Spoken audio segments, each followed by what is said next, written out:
মোদী সরকারকে কি কারণে ভোট দেবেন? কারণ হ্যাঁ, হিন্দু বলে মোদী সরকারকে চাচ্ছি। রাতে বসেছে। মনটা তো নিতে পারছে না, ভোট যেখানে দেয় সেখানে দিবে। বর্তমানে আমরা টেহট্ট বিধানসভার সিঙ্গিয়াডাঙ্গাতে আছি। এখানে আপনারা দেখতে পাচ্ছেন যে বিজেপির প্রতীক, সেই প্রতীক মুছে দিয়েছে রাতের অন্ধকারে কে বা কারা, সেই বিষয়ে এখানকার স্থানীয় বাসিন্দাদের সঙ্গে কথা বলবো। কে মুছে দিয়েছে আপনাদের ধারণা? এখন আমি তো জানছি না। এখন জানতে পারলেন যে এটা মুছে দিয়েছে?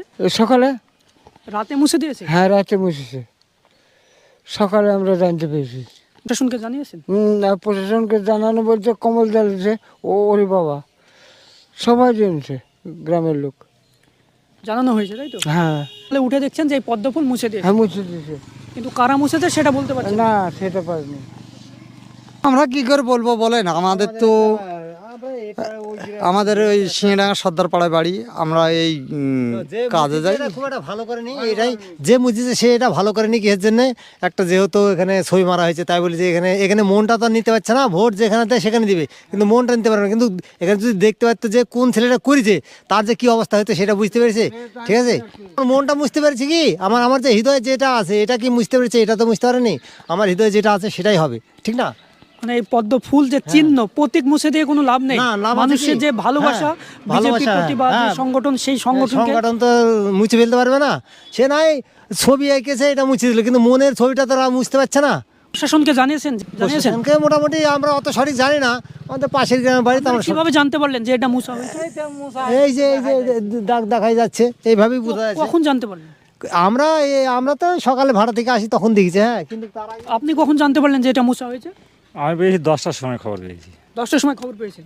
কে মুছে দিয়েছে সেটা কি জানেন? সেটা জানি না কে মুছিয়েছে, সেটা তো ধরতে পারলে তো ভালোই হইতো, ধরতে পাইনি ওটা। এখন কি চাইছেন? আমাকে ধরতে পারলে তার বিচার চাইছেন? হ্যাঁ, বিচার চাইছি। আমরা তো মোদিকেই চাই। কেন চাইছেন? মোদি না হলে দেশের ক্ষয়ক্ষতি হয়ে যাচ্ছে, অশান্তি হয়ে যাচ্ছে। কি কি ক্ষয়ক্ষতি হচ্ছে মনে হচ্ছে? মনে হচ্ছে সব দিক দিয়ে আমরা অসুবিধার মধ্যে আছি। মোদি না আসলে আমাদের বিরাট, কি কি সুবিধা হতে পারে মোদি যে আসলে? মোদি যে আসলে আমাদের সব দিকই সুবিধা হবে, চলাফেরা সব দিকই সুবিধা হবে।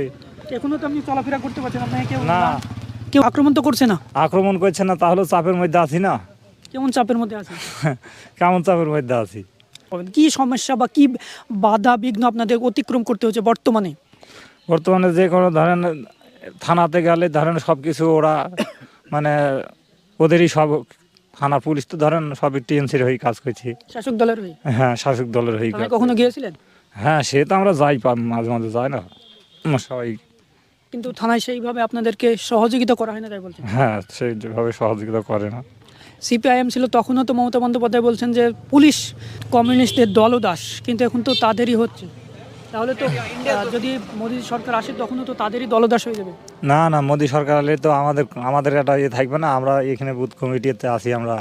মোদী কি কারণে ভোট দেবেন? কারণ দেখা, মোদী সরকারকে একটা চাচ্ছি কিসের জন্য? আমাদের হিন্দু শাস্ত্রের সব দিকে সুবিধা হবে, বুঝলেন তো? যেই মারামারি গণ্ডগোল হয়েছে সেটা হবে না, বুঝছেন? এই জন্য আমরা মোদী সরকারকে চাচ্ছি। মানে কোথায় হিন্দু বলে মোদী সরকারকে চাইছে? হ্যাঁ, হিন্দু বলে মোদী সরকারকে চাচ্ছি। বিজেপি যে মুছেছে, আমরা তো ধরতে পেলে তো, আমরা তো এখানে বুথ কমিটি আছি, আমরা ধরতে পেলে তো তার ব্যবস্থা আমরাই করে নিতাম। আমরা কথা বললাম মুরিডিয়া থানার অন্তর্গত সিঙ্গিয়াডাঙ্গার বাসিন্দাদের সঙ্গে। জানাচ্ছেন যে দুষ্কৃতীরা রাতের অন্ধকারে এসে মুছে দিয়েছে, কে বা কারা মুছে দিয়েছে সেই বিষয়ে তারা অস্পষ্ট। ধন্যবাদ।